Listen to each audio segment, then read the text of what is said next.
Social മീഡിയയിൽ എങ്ങനെയെങ്കിലും വൈറലാകണമെന്നതാണ് പലരുടെയും ലക്ഷ്യം. അതിനുവേണ്ടി പാട്ടോ ഡാൻസോ എന്ത് വേണമെങ്കിലും ചെയ്യാനും ഇവർ തയ്യാറാണ്. പലപ്പോഴും ഇങ്ങനെ ലൈക്ക് വാരിക്കൂട്ടാൻ ഇവർ ചെയ്തു കൂട്ടുന്ന ഓരോ കാര്യങ്ങൾ ബുദ്ധിമുട്ടിക്കുന്നത് സാധാരണക്കാർക്കാണ്. കുറച്ചു ദിവസങ്ങൾക്ക് മുമ്പ് സോഷ്യൽ മീഡിയയിൽ ഒരു വീഡിയോ വൈറലായിരുന്നു. ട്രെയിനിൽ നിന്ന് ചാടിയിറങ്ങി റെയിൽവേ സ്റ്റേഷനിൽ നിന്ന് ഡാൻസ് ചെയ്യുന്ന യുവതിയുടേതായിരുന്നു വീഡിയോ. ഇവരുടെ പെട്ടെന്നുള്ള ഈ ഡാൻസിൽ ഞെട്ടിനിൽക്കുന്ന യാത്രക്കാരെയും വീഡിയോയിൽ കാണാമായിരുന്നു. അപ്രതീക്ഷിതമായ ഈ ഡാൻസ് യാത്രക്കാർക്ക് വലിയ തരത്തിലുള്ള ബുദ്ധിമുട്ടാണ് ഉണ്ടാക്കിയതും. സംഭവം നടന്നത് മുംബൈയിലായിരുന്നു. എന്തായാലും ഈ ഇൻഫ്ലുവൻസർക്കെതിരെ പോലീസ് നടപടി സ്വീകരിക്കുകയും ചെയ്തു. സീമ കനോജിയ എന്ന ഇൻഫ്ലുവൻസർക്കെതിരെയാണ് നടപടി. റെയിൽവേ മാനദണ്ഡങ്ങൾ ലംഘിച്ചതിന് യുവതി പരസ്യമായി മാപ്പ് പറഞ്ഞു.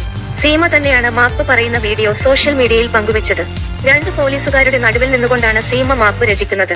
റെയിൽവേ പ്ലാറ്റ്ഫോമിൽ നൃത്തം ചെയ്തത് തെറ്റാണ്, നിയമവിരുദ്ധമാണ് എന്ന യുവതി സമ്മതിക്കുന്നത് വീഡിയോയിൽ കാണാൻ സാധിക്കും. മറ്റ് യൂട്യൂബർമാരോടും കണ്ടന്റ് ക്രിയേറ്റർമാരോടും പൊതുസ്ഥലങ്ങളിൽ ഇത്തരം വീഡിയോകൾ സൃഷ്ടിക്കുന്നത് ഒഴിവാക്കണമെന്നും അവർ മാപ്പ് അപേക്ഷയിൽ പറയുന്നു. സാധാരണ പ്ലാറ്റ്ഫോമുകളിലും ട്രെയിനുകൾക്കുള്ളിലും വീഡിയോകളോ റീലുകളോ ഉണ്ടാക്കരുത്. യാത്രക്കാർ പ്രശ്നങ്ങൾ നേരിടുന്നു, അത് കുറ്റകരമാണ്.